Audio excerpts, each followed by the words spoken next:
under the banner 12 lectures have been organized, and it is important to have a quick glance over these lectures to appreciate this incredibly enriching insights on a wide-ranging themes afforded by our distinguished speakers all over these years, which have benefited our CUK community immensely in its academic development uh, so far.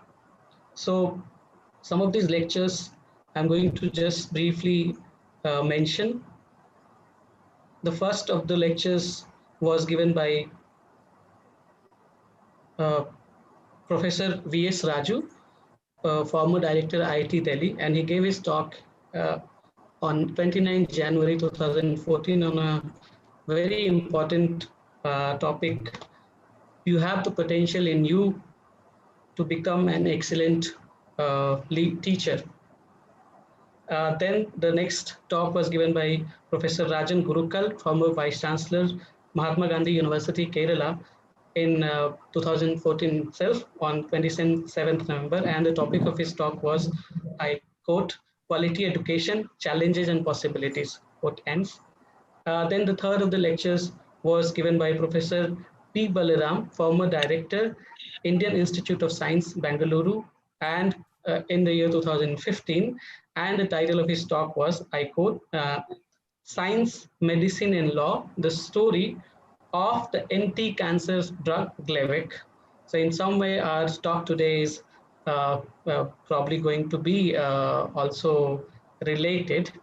And the next talk was given by a very renowned speaker, Professor Yogendra Yadav, Center for the Study of Developing Societies, New Delhi, in the year 2015. And the title of his talk was, I quote, The Role of Youth in Indian Democracy.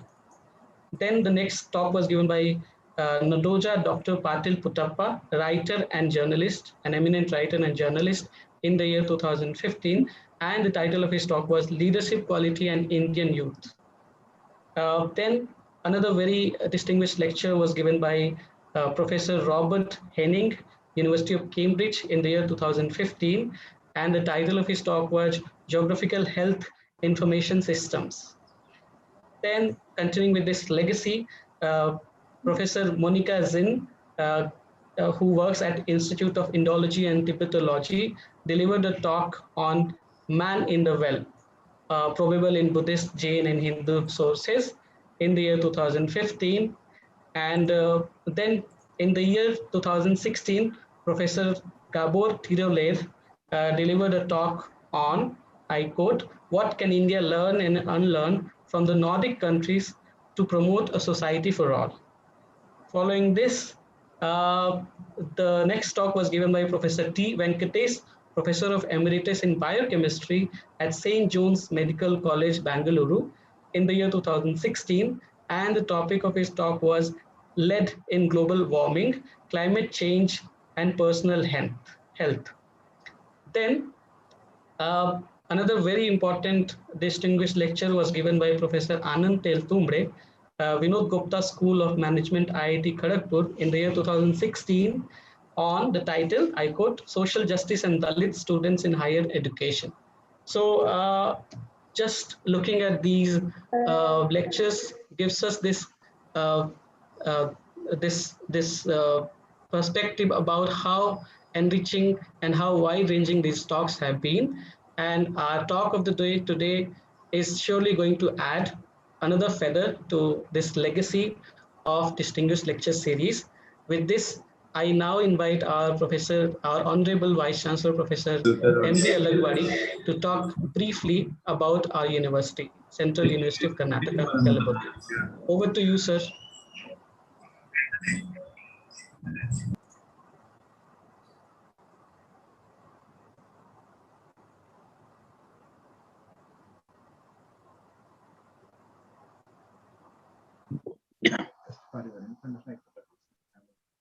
Yeah.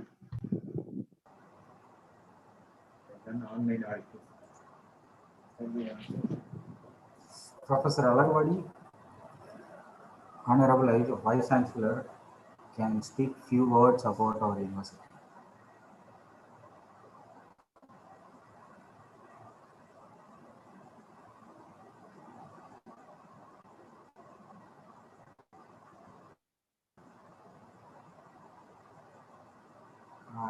is he there? He was.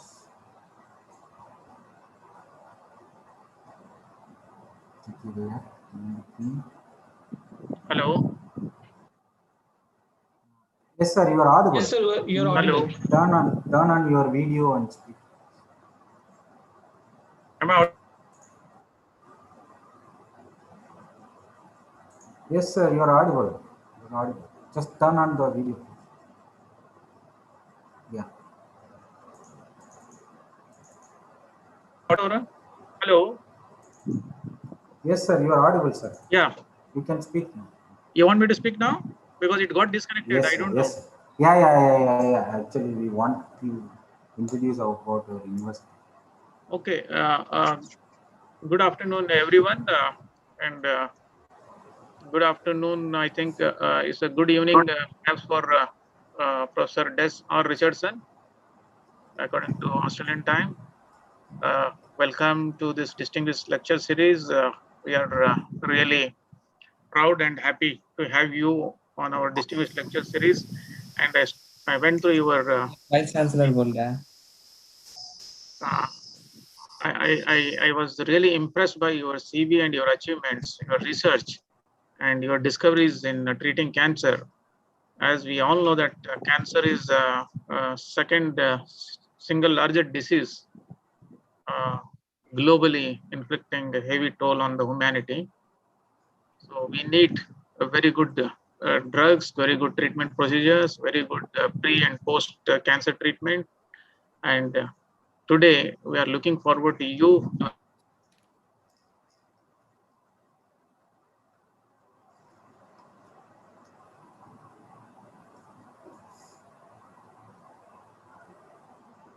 I think it got disconnected. Sir, we are not audible, please.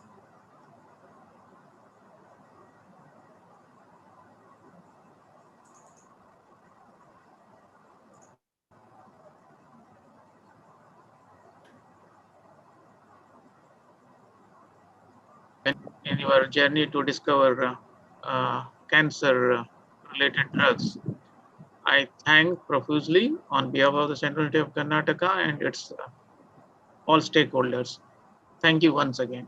I'll be looking forward to hear your speech. Thank you.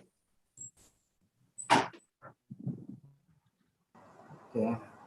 May Thank I you, now sir. invite our colleague, Dr. Durai Pandi, to formally welcome and introduce the speaker and take over the proceedings further. Dr. Durai Pandi, over to you, sir. Okay. Yes. Thank you, Dr. Mangalam, Professor N.B. Alavadi, Honorable Vice Chancellor of our university, for their address. Actually, this. Yeah, you invite Dr. Des Richardson to address. Yes. So, in fact, it is my great pleasure and honor to introduce Professor Des Richardson. In fact, I have introduced few people in the past in some seminars, but this is going to be very, very, very difficult because I have gone through the CV of Professor Richardson, which is about 200 Invite pages. Professor Richardson to address. So, yes, sir. After the introduction, we will. So, Professor Richardson, his CV is 200 pages. So, I'll try to give very short, very, very short introduction about him. In fact, Des has received his master's and PhD as well as Doctor of Science from the University of Western Australia. Subsequently, he moved to McGill University, Canada for his postdoctoral studies, and he continued there as assistant professor for a few years until he returned to Australia to take up a position of lecturer. Since 2005, he has been working as a full professor, and of course, he is a fellow of Royal College of Pathologists, UK, and also fellow of Faculty of Sciences by Royal College of Pathology, Australasia. And Professor Des has published more than 450 research articles in the acclaimed journals that include Lancet, Cell, we had different internet connection in university. PNAS, Blood, etc. WebEx. They should have gone for WebEx. One second. Okay, I think allowed is speaking. Because I have seen the audience from the other science background. If you want, for example, the impact factor of Lancet is about 60. Okay, so he published such high quality papers in the journals, and also his papers received more than 40,000 citations, credited him the H index of woofing 97. And he also had 20 international patents in his credit. And Professor Des has received more than $7 million research grant for his research from all over the world. If you could translate into Indian rupees, it would turn to be more than 350 crores. Okay. This is apart from his instrument infrastructure grant. And of course, he is a member of about 25 international societies. He has been serving and served as editor and editorial board member of 47 international chemistry and biology journals. Professor Des has supervised 65 PhDs and trained over 60 postdocs in his career. Of course, he guided both undergraduate and postgraduate students as well. And he received, in fact, numerous awards to name it. I just want to mention one here. Recently, he received a Vice Chancellor Award for excellence in research from the Australian government. In fact, he has presented nearly 1,000 invited lectures all over the world. He worked in various places in Australia, initially in University of Queensland and then University of New South Wales, later at the University of Sydney. Currently, he holds a position of Alan McKesson, a distinguished professor at Griffith University, Brisbane, Australia. In fact, he is the first chair in the 45 years history of the Griffith University.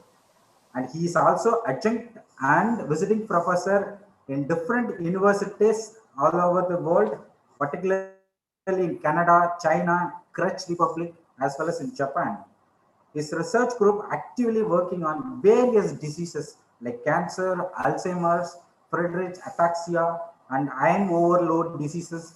Recently, he started working on other neurodegeneracies as well.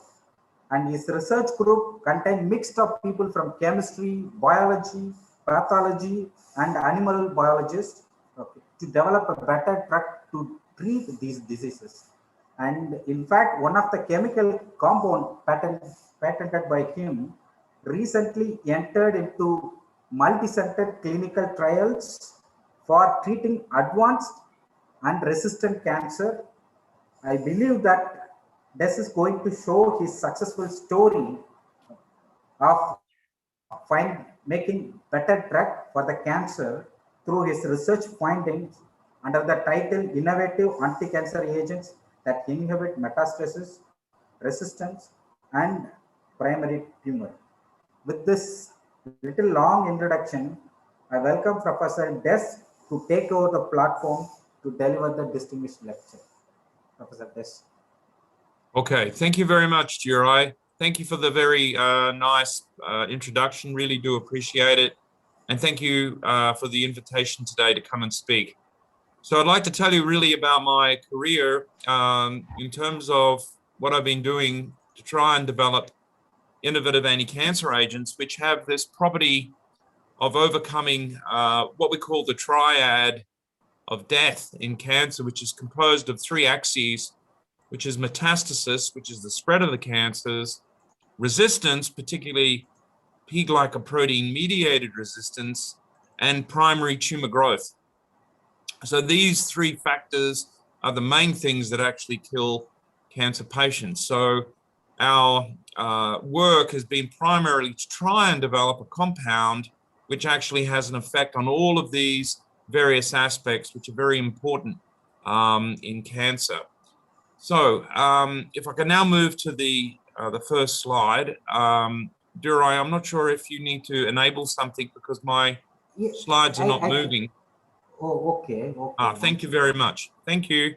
Yeah. So recently, over the last 5 years or so, we've been successful in having one of these compounds actually commercialized with an American company called Cthulhu Ventures. And this has resulted in two spin-off companies called Oncochel Therapeutics LLC, which is the American company, and Oncochel Therapeutics Pty Limited. So these two companies were founded to actually take our drug into clinical trials. And this has occurred. The drug which went into clinical trials is called DPC. The structure of DPC is presented here. It's a small molecular weight compound, quite lipophilic, quite membrane permeable.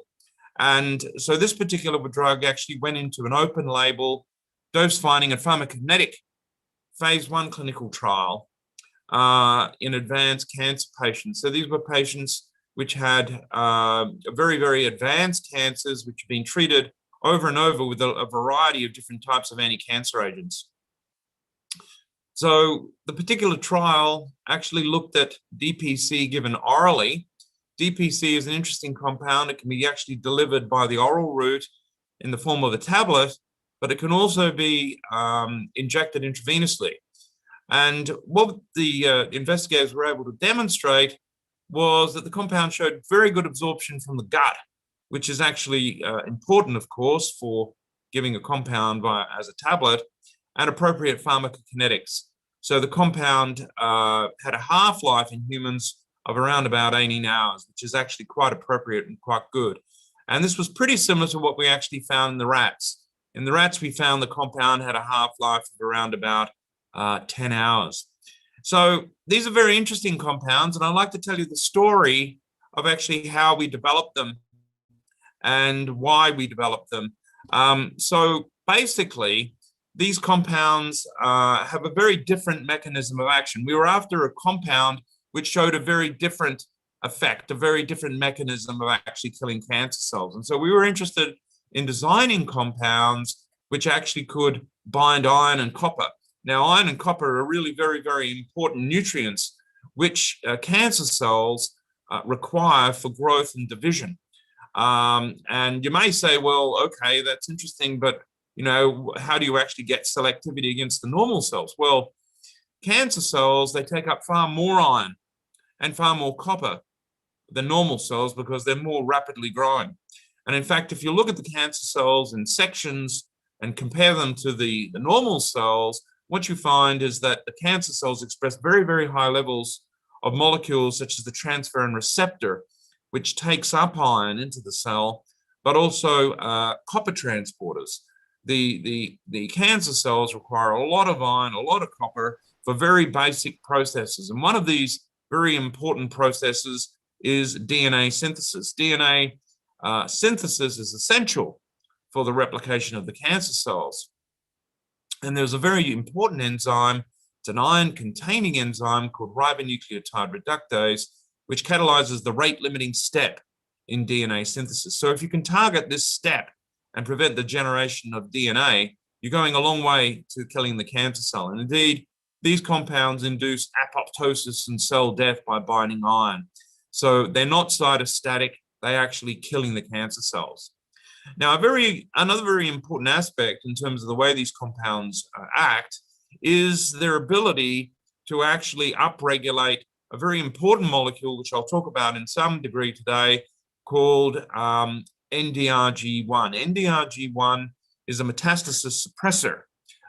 It actually blocks the spread of the cancer cells. And this is really very important because the spread of the cancer cells is what kills most patients. And this is something very, very unique about these compounds, that they can actually specifically block metastasis. In fact, this is the only compound that can actually upregulate NDRG1 that's known, this very, very important molecule. So it's a very different way of actually killing cancer cells. So I thought I'd just show you a couple of the structures of these compounds. This was our first lead compound. I'll talk about this compound quite a bit as we go through the talk. It's called DP44-METH-T. It's a small molecular weight molecule. As I mentioned, these compounds bind iron, they bind copper, and they have three teeth to do this. So they have this pyridyl nitrogen here. this imine nitrogen, and this thiocarbonyl sulfur. So these three teeth are used to bind the iron and the copper, which are essential for growth and proliferation. Now, these particular compounds are interesting because they do something quite unique. Not only do they bind the iron and the copper, which are needed for growth of the cancer cells, but once they've actually come into the cancer cells and once they've actually bound the iron and the copper within the cancer cells, they then redox cycle to generate free radical species. And this then kills the cancer cell. And we call this the double punch mechanism. The first punch is binding the iron and the copper, which is needed for growth. The second punch is this generation of free radicals. And I'll show you a picture, a schematic of the double punch in just a second. But I'd just like to let you know this is work which goes back to around about 2004. So what I'm going to be telling you about today is compounds which have been developed over a very, very long period of time. This is not something which we've come up with in the last couple of weeks or the last couple of months. This is something which has been developing over a very, very long period of time. The compounds demonstrated very, very good activity in vitro in cell culture. They were killing the cancer cells very effectively at very low concentrations, 0.06 of a micromolar, relative to when we looked at normal cells, a whole variety of different normal cells, not just fibroblasts. When we looked at the fibroblasts, it took up to 25 micromolar of the compound to demonstrate anti-proliferative activity. So we're seeing a very, very big difference here. You only need very low amounts of the compound to actually kill the cancer cells, whereas the normal cells, it takes a heck of a lot more compound to actually inhibit the growth. So we've got selectivity, which is really important and something that you want in terms of designing an anti-cancer agent. Now, this is just a schematic of this double punch mechanism. Here we have the compound. Here it's called the DP4,4-MeFT. As I've mentioned before, it's very lipophilic. It satisfies all of the properties of Lipinski. So it can actually come into cancer cells very, very quickly, where it binds the iron or the copper within the cancer cells and forms a complex. And so what you can see, this is an iron complex with one chelator wrapped around the iron over this side, and then another compound, another ligand wrapped around the iron on the other side. And so what you get is a complete coordination shell. Now, this is the first step in the double punch, the binding of the iron or the copper, which prevents the cells from using the iron and the copper for growth. Then what you get is these compounds then generate free radical species. So they actually, what happens is the binding sites create an appropriate microenvironment, an appropriate redox potential to be reduced by intracellular reductants such as NADH or FADH, and you get the generation of iron 2 or copper 1 complexes, and then they interact with oxygen to generate the free radicals, which then go on to kill the cancer cells. So this is a very unique way of actually killing the cancer cells. Now, one of the aspects which I already discussed very briefly is the ability of these compounds to actually overcome this triad of death. And this is just a slide just demonstrating the triad of death here, composed of these three axes: tumor growth, primary tumor growth, metastasis, spread of the cancer, and drug resistance. So in order to actually effectively inhibit the growth of cancer, you need to go after each of these axes. And the very interesting aspect of these compounds is that they actually have multiple molecular targets, which enables this to occur. So in terms of inhibiting metastasis, these compounds upregulate this protein NDRG1, this metastasis suppressor, which blocks the spread of the cancer cells. And I'll show you some data in just the next couple of slides, just demonstrating how effective they are at blocking the spread. Then these compounds also affect other molecular targets in the cell to block primary tumor growth. So for instance, they can upregulate tumor suppressors such as P53 to actually block cell cycle progression and a variety of other processes. And finally, another aspect which I'm going to talk about today in quite a lot of detail is the ability of these compounds to work by a very unique mechanism to overcome P-glycoprotein-mediated drug resistance by actually being transported by a pump called P-glycoprotein, which is a very important molecule which actually imparts resistance on the cancer cells. And again, resistance is really important in terms of the pathogenesis of the cancer. So how good are these compounds? Well, this is some studies in vitro using nude mice. And so what we've done here, we've taken these animals and we've injected them subcutaneously with a tumor. We've allowed the tumor cells to actually grow and divide, which occurs over about a week or two. And we allow that tumor to grow to around about 100 millimeters cubed. And then once we have the primary tumor, we then begin tail vein injections to actually test the systemic effect of these compounds on the growth of the primary tumor in the mice. And this is actually a melanoma. This was one of the first tumors which we were looking at. We chose melanoma because we were interested in trying to develop a compound for highly resistant solid tumors. We weren't interested in tumors which were very susceptible. We were after the tumors which don't respond very well to current chemotherapies. And so melanoma was a good choice. And what you can see is here, some studies, after 5 to 6 weeks of treatment, you can see that our first compound, our first lead compound called DP4-FT, has very markedly decreased the growth of these melanoma tumors. So this was really very exciting in terms of their activity. We then went on to look at a whole variety of other types of tumor xenografts in the mice. And this was basically important because we were after a compound which would be acting like something like a penicillin, having an effect on a whole variety of different kinds of cancers. And indeed, this is some studies looking at lung cancer. Again, it's using the in vivo nude mouse model. And so this is a lung carcinoma. This is the control tumors. They grow very well in the mice. But after treatment with DP4-FT, and this is intravenous therapy, by the way, after only 12 to 14 days, you can see the very marked inhibition of growth induced by this compound. We then looked at ovarian carcinoma cells, another very common tumor. Again, we see a nice inhibition of growth. This is a neuroepithelioma. So again, the compound was showing good activity at blocking growth over very short periods of treatment, over 10 to 12 days of treatment. And again, this is the melanoma. So this was very encouraging studies for us very early on in the process in terms of trying to develop these compounds. And so we went on to do far more extensive studies. This is another tumor. This is looking at pancreatic cancer. Again, we looked at a very aggressive tumor. This has about a 95% death rate. And so a very, very difficult to treat cancer. And this is studies done over a much longer period of time, up to 42 days. You can see the growth of the tumor is very, very quick and very avid in these animals. So we get a very large tumor quite quickly.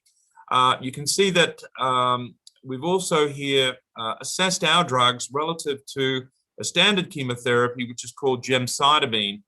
Gemcitabine has quite a good effect at blocking the growth of the tumor. It had about the same effect as our first lead compound, our first generation compound called DP4-FT.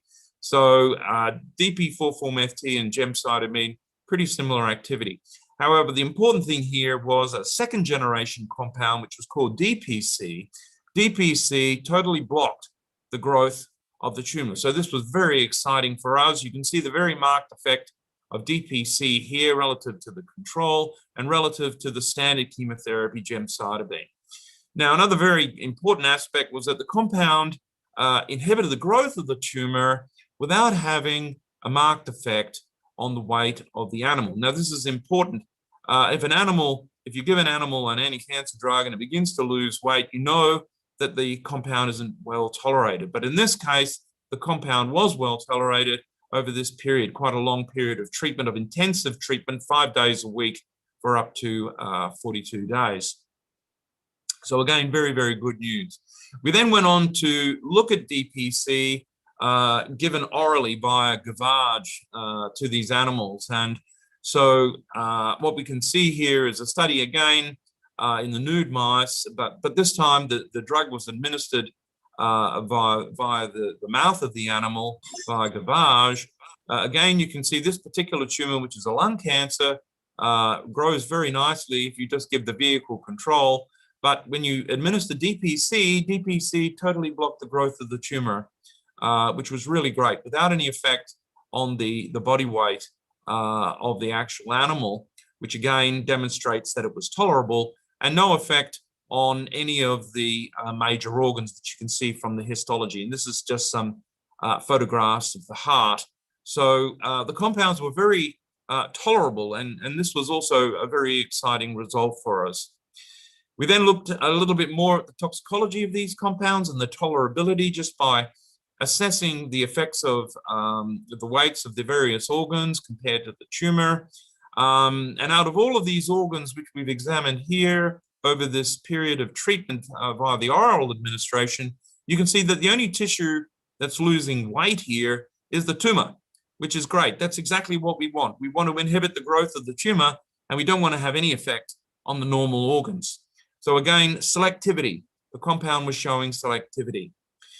Now, another aspect, which is really quite critical, is the fact that these compounds are chelators. They bind iron, they bind copper. And so we were somewhat concerned that we would see hematological effects, that is, effects on the blood, because obviously red blood cells need a heck of a lot of iron to generate hemoglobin. So we thought to ourselves, well, it's very important to assess the effect of these compounds on the normal hematology of these animals. And what we found was that, to our great delight, there was absolutely no effect on the red blood cells or actually any of the hematological parameters over the period of treatment at the doses which we were giving. So this was quite important. And in fact, it was also validated when we actually went to the human clinical trials. We also didn't see any effect on the normal hematology in the humans. And it's because of the very low dose which you need to actually treat the patients. You only need 10 milligram per kilogram in the mice or 20 milligram per kilogram in the mice, which is really very, very low. And at these doses, you don't get any effects on the normal metabolism of metals, which is really good. So you don't affect the normal hematology. So up to this point, I've shown you the effect of the compounds basically on primary tumor growths on xenografts in using a lot of different adult cancers. We then thought, well, it's also important to look at childhood tumors such as neuroblastoma. Now, neuroblastoma is a very, very aggressive childhood cancer. And again, we thought this was a really important tumor to actually demonstrate the activity of our compounds. And so again, what we did here, we've actually done a study looking at neuroblastoma tumors in the adrenal glands, implanted into the adrenal glands of these animals. And you can see that the compound DPC, our second generation compound, has actually resulted in a good decrease in the growth of the tumors as well. So we were getting very broad activity of these compounds in a whole variety of different kinds of tumors. And we think that this is probably due to the fact that these compounds are binding iron and copper. Iron and copper are needed for so many different essential processes in the cells. So these compounds have multiple molecular targets. And that's important because cancer is a moving target itself. It keeps changing as it develops. It'll change, it'll alter its molecular targets. So it's important for a drug to actually have a variety of molecular targets so that you can get a good anti-tumor response. So basically what we can see here is that these compounds come into the cells, they bind the iron, and they have a number of different effects. So for instance, they upregulate the protein P21. P21 is a cyclin-dependent kinase inhibitor. It blocks the cell cycle. So this is, again, a very good response. There's also a decrease in another protein, which is called cyclin D. Cyclin D1, in fact, cyclin D1 is really important for the progression of the cells through the cell cycle, through the G1 phase of the cell cycle. So decreasing cyclin D1 is another very, very good indicator. I mentioned earlier about ribonucleotide reductase. This is the rate-limiting step in DNA synthesis. Again, the ability of these compounds to bind iron prevents the iron from actually being incorporated into this protein and prevents its enzymatic activity of reducing ribonucleotides into deoxyribonucleotides, shutting off DNA synthesis. Now, due to the fact that you're shutting off DNA synthesis, this results in a response which results in upregulation of a tumor suppressor protein, which is called P53. It's one of what they call the guardian of the genome. And this is a transcription factor which actually can very markedly shut down the cell. And so this upregulation is also very, very important. And finally, we have here this NDRG1, which is something that my laboratory has basically focused on the last 15 years or more. And we've been able to characterize that this molecule, this NDRG1, is a very effective metastasis suppressor through its ability to actually block a whole variety of different cellular signaling pathways, which actually shut down the ability of the tumor to spread. So what you get basically as a subject of this barrage of anti-cancer activity is a whole variety of responses. So you get a G1S arrest in the cell cycle, you get inhibition of proliferation. Now this is just not cytostasis, this is actually cytotoxic. So you get apoptosis and you get cell death. And not only that, you also get metastasis suppression, which is really very important. Metastasis plays a very, very big role in killing many different patients. So it's important that these compounds can block the metastatic process. And this is just, I thought I'd show you this slide because I think it's very interesting. Our work was published, of course, and then subsequently it was independently validated, not once, not twice, but by many different independent investigators throughout the world. And so this is one particular case of independent validation of the activity of our compounds, demonstrating how effective they are at blocking the spread of the cancer. So this is on day 0. This is studies done taking NOD-SCID mice and injecting them into the heart with breast cancer cells which have the propensity to migrate to bone. Now, that's a very nasty aspect of breast cancer pathology, that these cells actually metastasize and then spread to bone and cause all kinds of problems. So what they've done here, they've taken these nasty cancer cells, they've injected them. These cancer cells have a bioluminescent label, so you can see the cells. Once they've injected them into the heart, the cells are pumped around the body by the heart, and they're spreading throughout the body of the animal. So this is day 0. This is the saline control at the top. And this is after 9 days and 3 injections of saline. And what you can see is that the tumors have become localized here, probably into the brains of the, into the bones of the skull, probably here to the rib cage, perhaps, and to the vertebral column, perhaps here to the pelvis, and again here to the head. So the cancer cells have spread very, very effectively over 9 days. This is the control at the top. We then look at the effect of our compound, our lead compound. And what you can see here is the studies with the animals after the injection of DP4-FT. You can see that the DP4-FT, after only 9 days and 3 injections, has almost totally blocked the growth and the spread of the cancers. Compared to the control at the top, you can see just very, very minor tumor growths here. So DP4-FT, our lead compound, has been demonstrated here by a totally independent group in the US to very markedly inhibit the growth of the cancer cells, which was in very, very good agreement with our studies. So one of the things is, when you try and develop a new anti-cancer agent, is that you want to try and understand how it actually works in the cancer cells. And so we did this, we characterized these compounds and their ability to actually affect molecular targets and also to affect various organelles within the actual cells. And what I'd like to tell you about is this series of studies demonstrating that our drugs love lysosomes. Lysosomes are the organelles in the cells that actually digest proteins and organelles and actually break down proteins and then liberate the nutrients. So it's a very, very important process in the cancer cells, in all cells. The lysosome is known as the garbage man of the cancer cell, or the normal cell. It cleans up the cell and it helps the cell. Now, the fact that these compounds are actually, they're actually getting into the lysosome, which is what I'm going to show you today, is actually very, very important in terms of the ability of these compounds to actually overcome drug resistance, which is a huge problem in the clinics, where the cancer cells become resistant due to the expression of transporters such as P-glycoprotein, where no longer the standard chemotherapy can kill the cancer cells. So they're resistant to standard chemotherapy.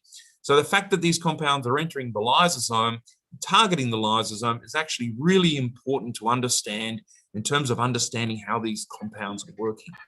So I'd like to tell you a little bit about these studies. So the first thing that we were interested in is looking at where these compounds actually go within the cells and how they actually bind the metals. And to bind metals in cells, you can very sensitively assess this using a number of different radioisotopes. And classically, we use the isotope iron 59 to actually look at the ability of these compounds to bind iron, but also another isotope, which is called copper 64, to look at their ability to bind copper. And to our surprise, when we looked at the ability of our compounds to actually bind the copper in the cancer cells, what we found was that once they bind the copper, they seem to prevent the copper from being released from the cancer cells. And in fact, the copper accumulates with the compound. And so this was quite a strange observation, that once the compounds come into the cell, they bind the copper and they seem to get stuck in the cell and they seem to accumulate in the cell. And so we started to think, well, what on earth is happening here? Where are the compounds actually getting stuck? Where are they actually accumulating? And so we did a cellular fractionation of where all the copper was after the treatment with our compounds. And what we found, to our surprise, was a lot of the copper binding compound was actually found within the lysosomal fraction. And so this was quite a surprise at the time, because we didn't have no idea that they'd be found in the actual lysosomes. But the lysosomes, as I mentioned previously, they're really very important for the cell. And so they could be a very important molecular target. So we started to think about, well, how are these compounds actually getting stuck in the lysosome? Now, one of the aspects of biology is that you'll probably understand that the chemistry of the compound will dictate the way it actually works in the cells. So the chemistry of the compound dictates its pharmacological effects.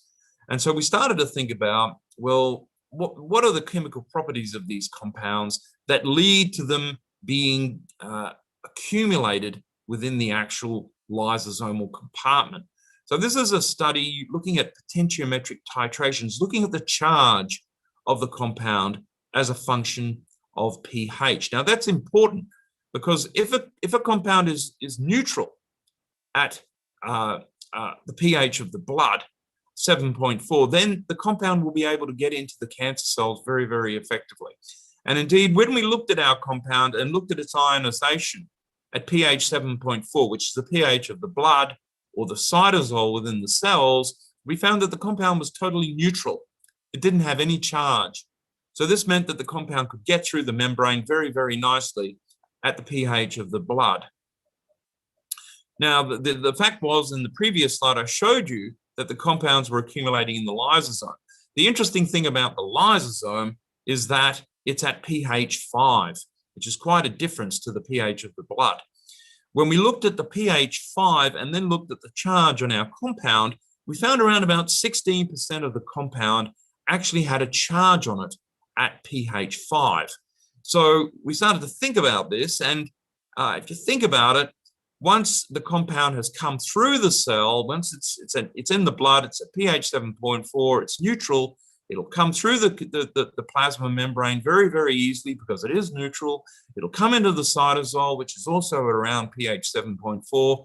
But the moment that it goes into the lysosome, it's going to get a charge on it. It's going to get this charge, which will block the compound from being able to diffuse back out of the lysosome. So basically, it'll come in, get a charge, and then it'll begin to accumulate within the lysosome. So we thought, well, perhaps this explains how these compounds are actually getting stuck in the lysosomes due to their charge. So we started to think, okay, well, we're getting this accumulation of the compound within the lysosome. Is it actually affecting the lysosome just because the lysosome is such a critical organelle? And so we looked at this using some microscopy, looking at live cell imaging and taking cancer cells. These are the cancer cells here, as you can see. The cancer cells have been labeled in this case with a dye which is called acridine orange. Acridine orange accumulates within the lysosomes, and basically you can see all of the beautiful lysosomes being labeled here in the control cells. So what we have is lysosomes. All of these little baby orange lysosomes are all very, very beautifully shown here in this particular picture. The interesting thing was when we take these cells and then we incubate them with our compound, which accumulates within the lysosome, what we actually found was that the compound targeted the lysosomes and induced these lysosomes to burst. And in fact, you can see quite a large reduction in the number of lysosomes here relative to the control. And the other thing which was happening was that you were getting bursting of the lysosomes, and you could see that actually down the microscope. You could actually see these little lysosomes popping in front of your eyes in the presence of these compounds. So these particular compounds were very active at damaging the lysosome. So we started to think, okay, well, that was with the acridine orange. What about other markers of the lysosome? We thought we'd better check other markers of the lysosome to be absolutely 100% careful. And so we used a couple of different, very specific markers of the lysosome. The lysotracker red, which stains all of the lysosomes here, this beautiful red. And another one, which is called pepstatin A BobDippy FL conjugate, which also accumulates within the lysosomes. And again, you can see them all here, very beautifully labeled in green. Now, this is using a special microscope, which is called a confocal microscope, which enables you to see if these labels are in the same place. That is, if the lysotracker red is in the lysosome and the pepstatin A is in the lysosome. If they're in the same place, the red and the green will merge to form yellow. It's just like mixing paints. When you mix red and green, you get yellow. And so what it demonstrates is that these two dyes are in exactly the same place. They're in the lysosome.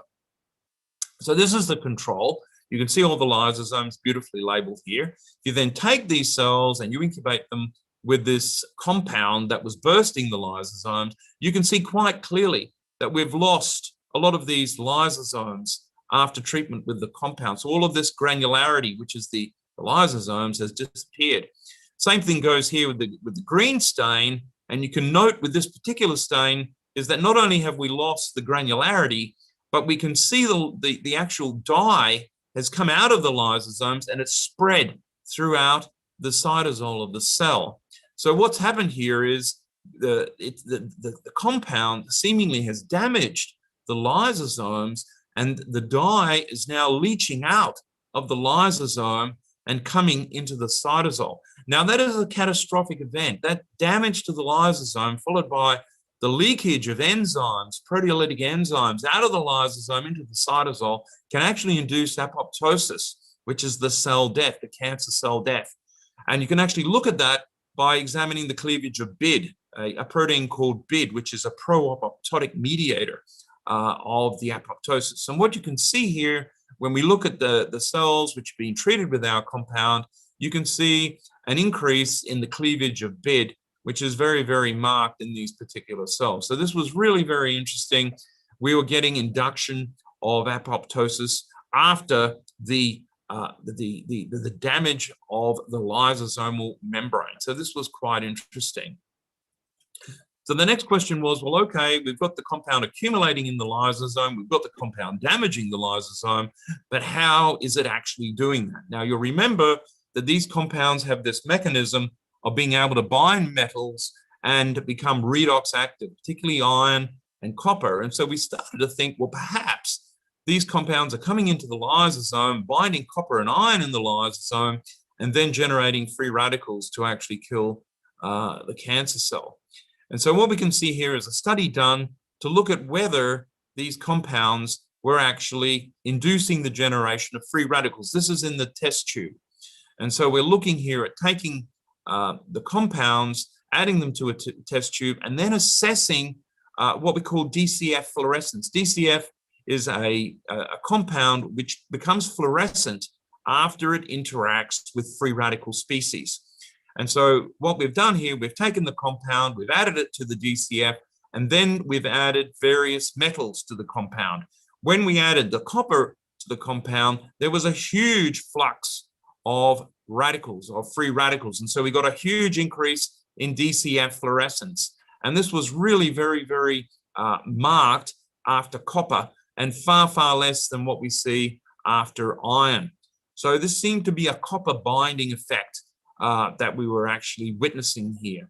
So we started to think, well, maybe it's the ability to bind the copper in the lysosomes to actually result then in the generation of free radicals, which are damaging the lysosome. So we started to think, well, let's have a look at this to see if this is true. And so what we did, we took the cells and the tumor cells, and we incubated them with various concentrations of the compound in the presence and absence of agents which can actually remove free radical species. So one of these agents is an antioxidant, which is called N-acetylcysteine. N-acetylcysteine actually mops up free radicals. It prevents free radical damage. And so we were starting to think, well, if we can mop up those radicals, perhaps we can prevent this lysosomal damage. And indeed, when we did these studies, we took the cells, we incubated them with the compound itself. The compound in the red line is very effective. It's blocking the growth of the cancer cells very, very effectively. If we take those cells and then we add to them the N-acetylcysteine to increase the levels of glutathione, which mop up the radicals, what we found is that the compounds became far less cytotoxic. So if you prevent the ability of the compound to generate radicals, you prevented the anti-proliferative activity quite nicely. If you did the opposite, instead of taking away the free radicals, if you could actually enhance the free radicals, what actually you can do, you can take these cells and you can incubate them with a substance called BSO. Now, BSO acts totally opposite to N-acetylcysteine. N-acetylcysteine increases the levels of glutathione, this antioxidant in the cells. In contrast, BSO actually inhibits glutathione generation. Now, if you inhibit glutathione generation and you then add this to the cells, what actually happens is that our compound becomes far more effective. It can kill these cancer cells far better because now there is no antioxidants to mop up these free radicals. And so our compound can damage the lysosomal membrane far more. We then looked at that using the microscope again and taking the cells and labeling them again with acridine orange to label up all of the beautiful little lysosomes, which you can see all here in orange. We then can take our cells, add the copper compound, the copper DP4-FT, and you can see that the copper complex destroys all of the lysosomes very, very quickly and very, very avidly.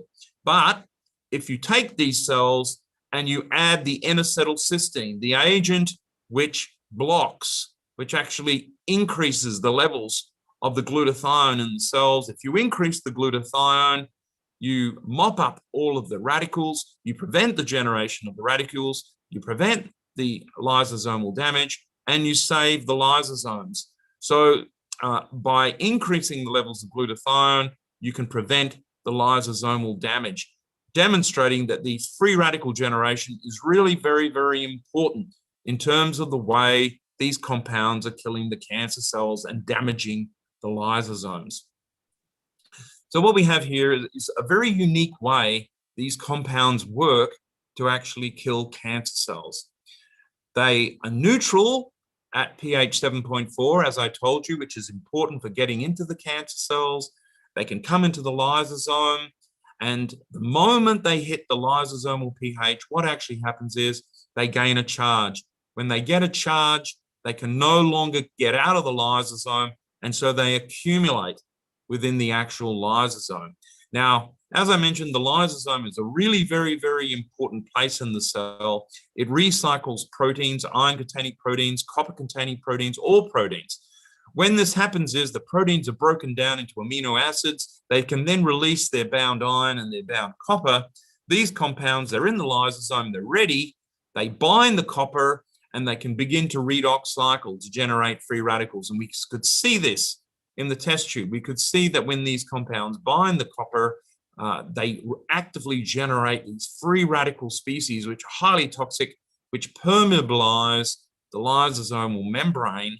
And we could see in the confocal microscopy, I showed you the confocal microscopy images demonstrating the release of the cathepsins, these proteolytic enzymes, out of the lysosome and actually into the cytosol. Now, those cathepsins are very, very important because they're pro-apoptotic and they cleave this molecule BID. I showed you the Western, the BID is cleaved, and then you get this pro-apoptotic BID. BID generates the classical mitochondrial apoptosis, which leads to the release of cytochrome C and cellular death. So this is cytotoxic, as I mentioned before. It's not cytostatic. So we're getting a very, very interesting, very unique way of actually killing cancer cells through the activity of these compounds. And in fact, the fact that these compounds love the lysosome and kill the lysosome was actually very important for understanding how these compounds overcome drug resistance, P-glycoprotein mediated drug resistance. Now, drug resistance in cancer is a huge problem in the clinics because what happens is patients are given drugs, standard drugs. The drugs work for 6 months or so, but then after that, they gain resistance by expressing molecules such as P-glycoprotein. P-glycoprotein is a pump, and it pumps drugs out because it's expressed here on the plasma membrane. So drugs such as doxorubicin, DOX, or vinblastine, when doxorubicin comes into the cell, it actually goes to the nucleus where it actually intercalates into DNA and results in inhibition of topoisomerase. Now, in the presence of cells that have the P-glycoprotein, the DOX is basically thrown out of the cell, it's pumped out of the cell, and it prevents the compound from killing the cancer cells. So this is really very, very important. This is a very important mechanism by the way cancer cells can actually become resistant to cytotoxic drugs. So we were very interested to see if our drugs, which work by this very unique mechanism, could overcome P-glycoprotein resistance. And so we did some studies looking at this using cells which had become resistant to vinblastine. So these are what we call resistant cells. They have very high levels of the P-glycoprotein pump. So they're very active at being able to pump out these cytotoxic drugs. And so when you add a drug like vinblastine, this cytotoxic agent, it takes an incredible amount of drug to actually kill the cancer cells because the P-glycoprotein just keeps on pumping out the drug. It prevents the toxicity of the cytotoxic drug. So this is the standard picture, what you find in many different kinds of cancers, this resistance profile, which prevents the action of the anti-cancer drug. So in contrast to the standard anti-cancer drug, we thought, let's have a look in these same cells at the effect of our compound to see if there was any difference. And what we found was really quite surprising. When we looked at these cells which had high levels of P-glycoprotein, these cells, these very nasty tumor cells which can't be killed by the vinblastine, were actually being killed by our drug. In fact, our drug was far more effective in the P-glycoprotein expressing cells than in the cells that didn't have any P-glycoprotein. So this was really interesting. Somehow, our drug was killing these very, very resistant, very nasty tumor cells. And it appeared that our drug was working better in the presence of the P-glycoprotein. So the big question was, well, how could our drug be doing this? This is really quite amazing that you have a drug which can actually kill these very, very resistant cancer cells. And so we started to think about this, and you can look at these kinds of questions using two kinds of cells, that is cancer cells that don't have any P-glycoprotein, which are called KB31 cells, and you compare those to cells which have huge quantities of P-glycoprotein, and they're called KBV1 cells. And then you can look at the differences in the way these cells respond. So in the cells without P-glycoprotein, if you add doxorubicin, the doxorubicin works very well. It kills the cancer cells very quickly because what happens is the doxorubicin comes into the cancer cell, goes to the nucleus, kills the cancer cell. There's no P-glycoprotein to pump it out. So it's very, very effective at killing the cancer cells. In contrast, if we look at the cells with P-glycoprotein, what happens is you add the doxorubicin, and it takes an incredible amount of doxorubicin to kill these cells. Because what happens is doxorubicin comes into the cancer cell, but immediately it's pumped out again. So it never has a chance to kill the cancer cell. So this is a big problem with this standard anti-cancer therapy. We can do a little bit of a trick here. We can add a P-glycoprotein inhibitor, which is called ilacrodar. Ilacrodar blocks the pump. If you block the pump, then what happens is no longer will the doxorubicin be shot out of the cancer cell. It can now go to the nucleus and it can kill the cancer cell very, very effectively. So this is something that happens. This has been well known for many, many years, 20 or 30 years. This is how many drugs become resistant to, many cancers become resistant to standard chemotherapy through this particular mechanism involving P-glycoprotein. Now, the big difference here is when we come and use this system, but use our drug. If we use our drug, we see a very different effect relative to the doxorubicin. When we look at our drug in the cells that don't have any P-glycoprotein, our drug isn't working terribly well in the cells that don't have P-glycoprotein. So this suggests immediately that our compound could be using P-glycoprotein somehow to kill these cancer cells. Indeed, when you look at the cells with P-glycoprotein, our drug is working really well. It's killing these cancer cells extremely well. So again, it suggests our drug is using P-glycoprotein to kill these cancer cells.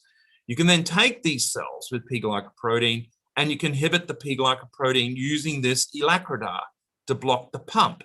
If you block the pump, if you block the ability of this P-glycoprotein to work, we then lose the activity of our special compound.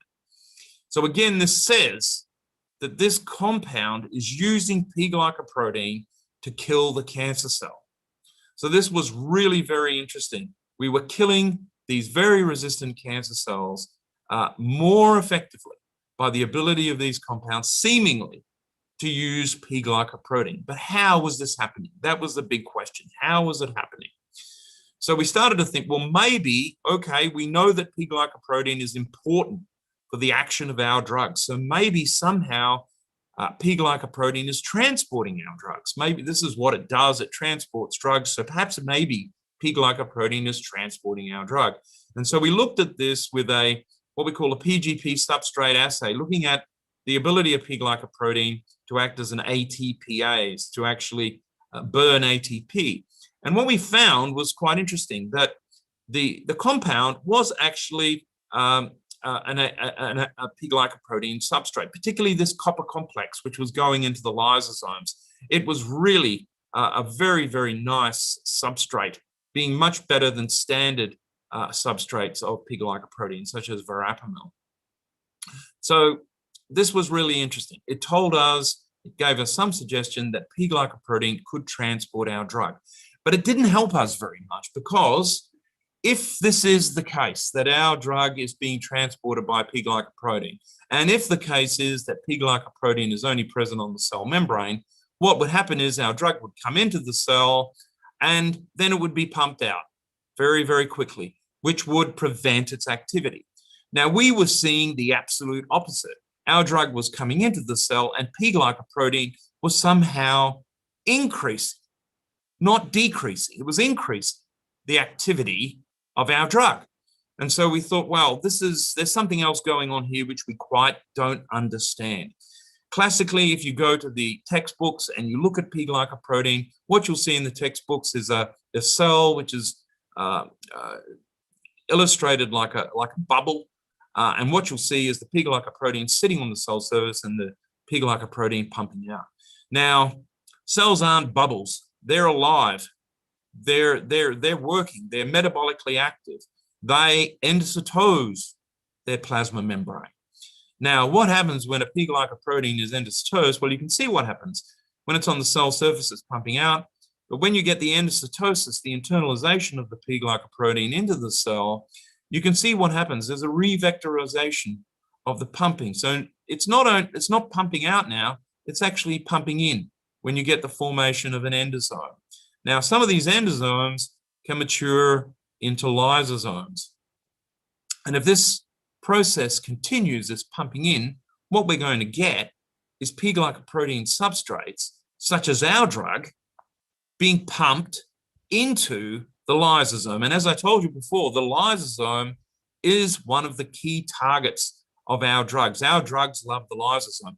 So if our drugs could be pumped more effectively into the lysosome, then we would get much better anti-cancer activity. And this would explain our observation that P-glycoprotein was acting to enhance the activity of our drug and kill these very highly resistant cancer cells expressing very, very high levels of the P-glycoprotein. So we started to think, okay, can we prove that P-glycoprotein is not only present on the cell surface, but can be actually seen inside the cells and endosomes, and more particularly in the lysosomes? And so we started to look at this. We started to see where the P-glycoprotein was in the cell. And again, we went back to this technique of using the confocal microscope. And what we can see here are studies done with cells expressing high levels of P-glycoprotein, and we're looking at the expression of the P-glycoprotein in the cell. So you can see the P-glycoprotein here under the microscope. You can see the P-glycoprotein is present beautifully on the cell surface. You can see it here, beautifully expressed on the cell membrane. But if you look very closely at this image, you can actually see these little baby dots within the cell, and they look somewhat similar to lysosomes. So we started to think, well, could this be the P-glycoprotein in lysosomes? And you can actually stain the lysosomes very nicely using a marker called LAMP2. They use an antibody to detect the LAMP2, which is a lysosomal protein. And so when we did this, and we looked at whether the P-glycoprotein was actually present within the lysosomes, it's just like mixing paints, as I said before, with confocal microscopy. Red and green gives yellow. And so what this told us was that the P-glycoprotein was not only present on the cell membrane, but it was actually present in the cell and in the lysosomes. And this was quite interesting. We then confirmed these studies, which were done using confocal microscopy, using centrifugation. And again, it demonstrated the P-glycoprotein in the lysosomes. We looked at the nucleus as well with confocal microscopy. Again, there was no colocalization with the nucleus. We also looked at mitochondria and looked at the colocalization of P-glycoprotein with mitochondria, and there was none. The big correlation between P-glycoprotein and the lysosome was really very, very marked in these cells. So this suggested that what we had was not only P-glycoprotein on the cell surface, but also P-glycoprotein present within the lysosome. Now, if you think about it, that's quite interesting, but it could also be interpreted from a point of view that, well, you know, lysosomes are the garbage men of the cells. Perhaps your observation that the P-glycoprotein in the lysosomes is just, can be explained quite simply by the fact that the lysosomes are breaking down the P-glycoprotein. And so you see it in the lysosomes being co-localized within the lysosomal fraction because they're just breaking down the P-glycoprotein. So we needed an assay to demonstrate that these pumps, these P-glycoprotein pumps, were still active and were still bringing in P-glycoprotein substrate. So that was the next step. We wanted to test whether these pumps present on the lysosome were actually active. So again, we went back to the microscope. Again, we looked at doxorubicin. Doxorubicin is this PGP substrate which can be transported by the P-glycoprotein. And we looked at cells highly expressing P-glycoprotein, and we compared them to cells which didn't have any P-glycoprotein. And so we've added to these cells the doxorubicin. Doxorubicin is a big conjugated molecule, and it's actually inherently fluorescent. You can see it down the fluorescent microscope. It's bright red. And so what we can see here are these cells beautifully labeled with the doxorubicin. When we look at the co-localization between doxorubicin and the lysosomes using the LAMP2 stain, red and green gives yellow. So what we have here is doxorubicin in the lysosome. So indeed, the doxorubicin seems to be transported into the lysosomes in the presence of P-glycoprotein. But importantly, if we block that P-glycoprotein with alacridar, prevent it from working with the inhibitor of P-glycoprotein, we see a big change in the doxorubicin. No longer is the doxorubicin out in the cytosol, out with the lysosomes. We can see a big change when we add alacridar. The doxorubicin goes to the nucleus. And so you can see the doxorubicin changes its distribution. It's now in the nucleus. So the red of the doxorubicin with the blue of the DAPI stain, it's a nuclear stain, red and blue gives purple. So what's happened here is we've blocked that P-glycoprotein transporter using the alacridar, and the doxorubicin has then gone to its natural target, the nucleus, in these cells which are hyper-expressing the P-glycoprotein. Now, if we look at cells that don't have any P-glycoprotein, the doxorubicin just goes straight to the nucleus. It doesn't even bother about the lysosome. It actually just goes straight to the nucleus where it actually intercalates into the DNA. So what we have here is a demonstration that this pump on the lysosome is actually functional. It can pump substrates into the lysosomal compartment. So we then thought, okay, well, this is interesting. We know our drug loves the lysosome. So could this be important in terms of the action of our drug? And so we decided to look at this. And so we took the cells and we labeled them up again with the lyso tracker. So you can see all of the lysosomes beautifully stained orange here with the lyso tracker. If we then add our compound is rapidly taken up into the lysosomes. It destroys the lysosomes very quick. So you can see the loss of all of the lysosomes. But if we take those cells and we add alacridar, if we block the action of that pump using alacridar, we prevent the drug from coming into the lysosome, we prevent the damage to the lysosome. So we have all happy lysosomes here after we treat with alacridar. So what this is saying is that this pump, this P-glycoprotein pump, which is responsible for resistance, is facilitating the action of our drug getting into the lysosome, where it works very nicely to bind the copper, to damage the lysosomal membrane and kill these highly resistant cancer cells. So this is in vitro. This is all in cells and culture. We wondered, can we do a clever experiment in animals, in mice, to look at whether this mechanism is actually occurring in vivo in an animal? And so what we did, we took the little nude mice again, and this time we've injected them with the tumors. So we did two tumors. The tumor with the P-glycoprotein, the KBB1 cells, was placed on the left-hand flank. The tumors without the P-glycoprotein were placed on the right-hand flank. So what you have is one little baby mouse, two tumors with and without P-glycoprotein. We allowed those tumors to grow, so you have primary tumor masses on the animal, and then we begin injection into the tail vein for 9 days. And then we looked at the growth of the tumors in these animals. And what we can see here is that if we looked at the tumors which don't have any P-glycoprotein, after treatment of the animals, you can see some effect here.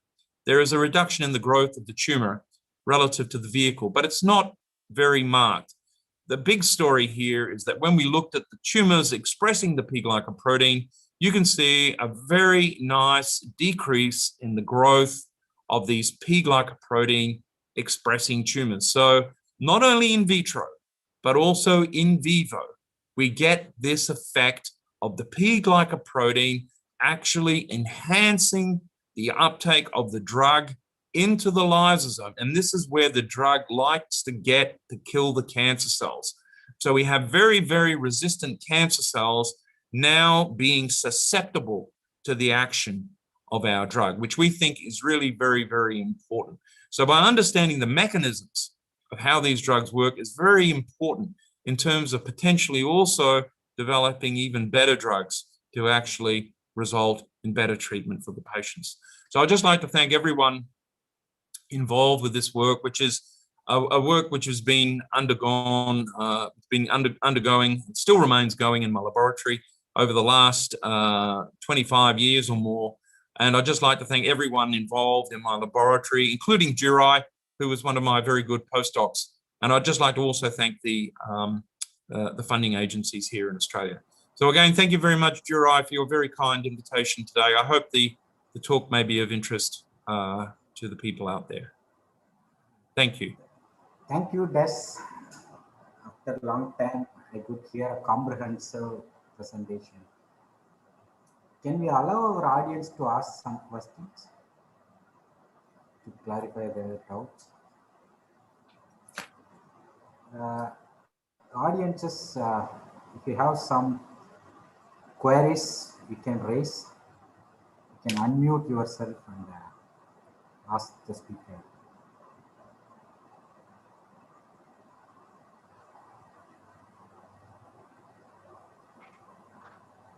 Hello.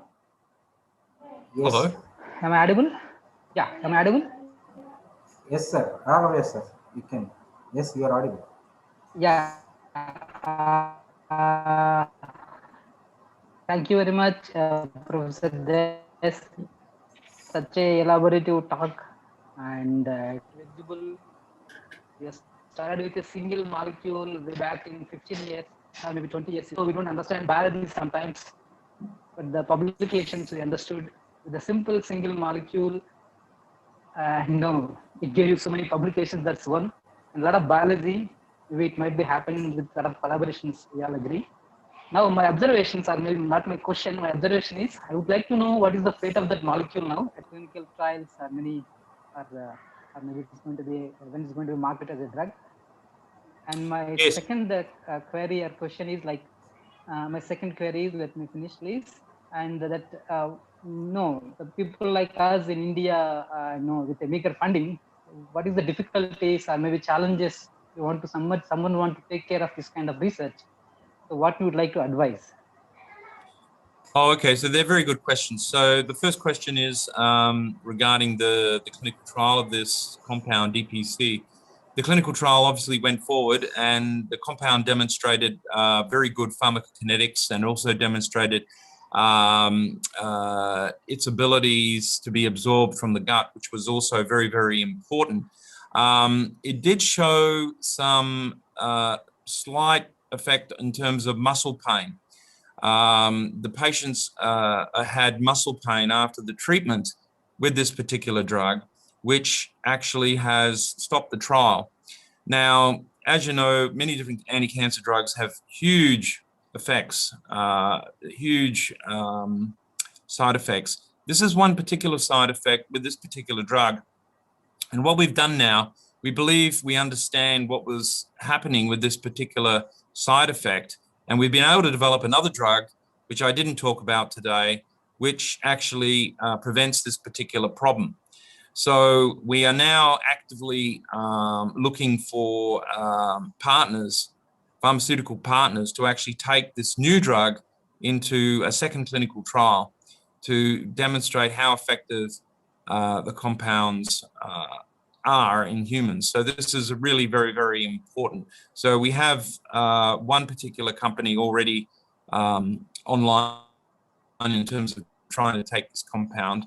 So hopefully over the next couple of years, we should have more details regarding this next third generation of compounds. So this is the third generation of these agents, which we've been developing over the last 24 years. So it's a very, very long and tedious process, but we believe that we're onto a very interesting molecule, which has a very unique mechanism of action. So basically, I'm still very much heartened in terms of what we're actually doing.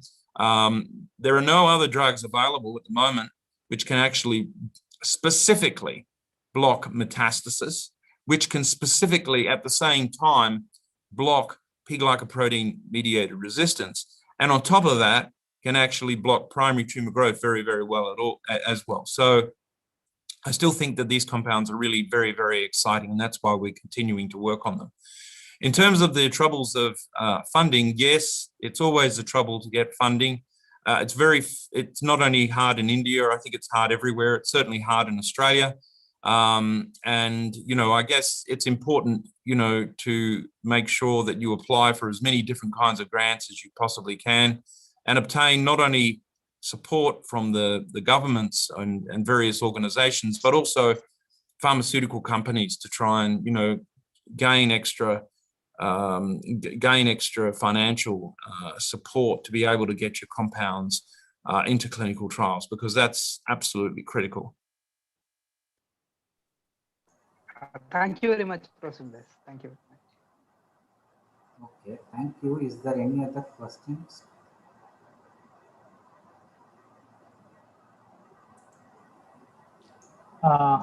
Hello, am I audible, Professor Yes, Dr. Des? Harish. Hello.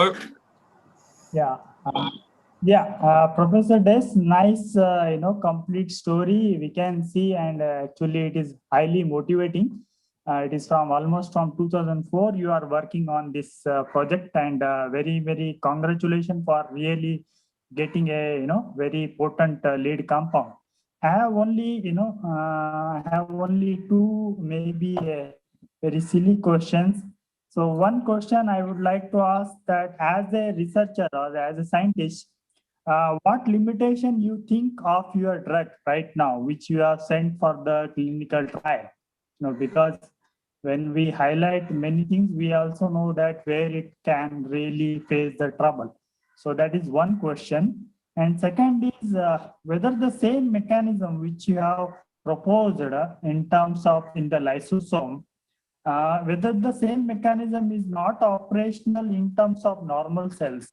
So where it will trigger the generation of the charged species or the radical, and it may also lead to, you know, quick apoptosis, which may lead to further radical generation and generating the new tumors. So it may be a little silly in that sense, but whether it is possible.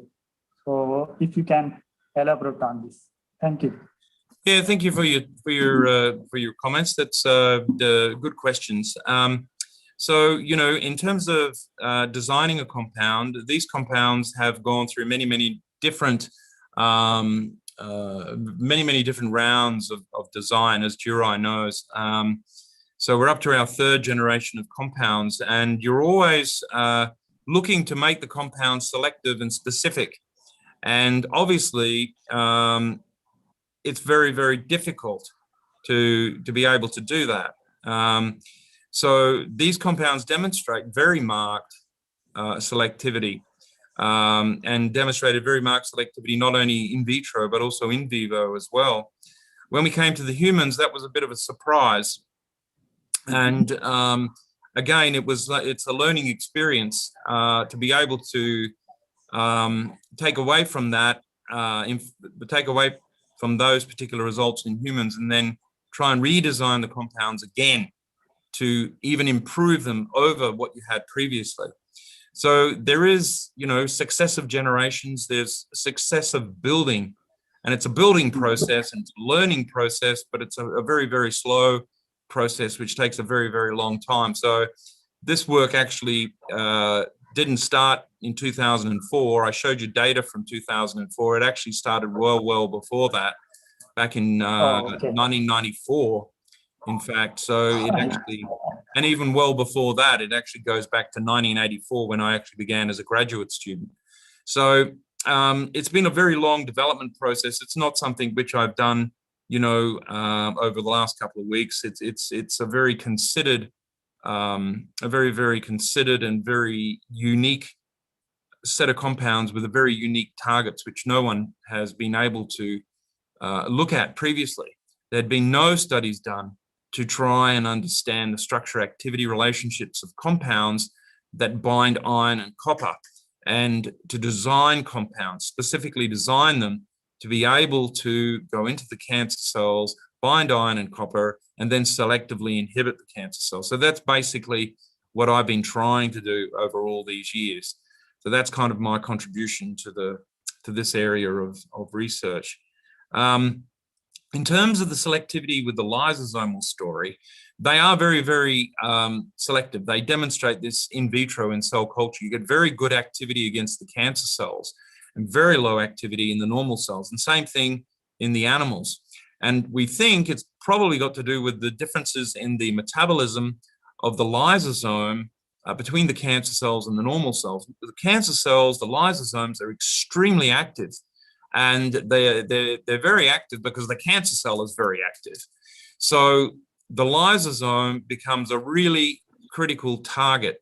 The process of autophagy within the lysosome is critical for the life of the cancer cell. Cancer cells require very active autophagy to maintain such active metabolism. So the fact that we're able to hit the lysosomes is actually very, very beneficial, and it's acting quite selectively, not only in vitro but also in vivo too. So it's again very, very surprising, but very interesting on the other hand as well. And obviously we think it's a really important aspect of the way these compounds work. Thank you, Des. As we are running out of time, we will limit questions with this. Now I would like to propose a word of thanks on behalf of distinguished lecture committee. I have to thank Professor Des for accepting my invitation to deliver a talk on the cancer. It was about 1 o'clock at night. So I sent an email. In another 10 minutes, Des has replied that, yes, I can deliver a talk. And of course, I couldn't reply back because I have to get a date from Vice Chancellor and the registrar. And Des asked me again, Durai, did you get my email? Can you reply? Okay.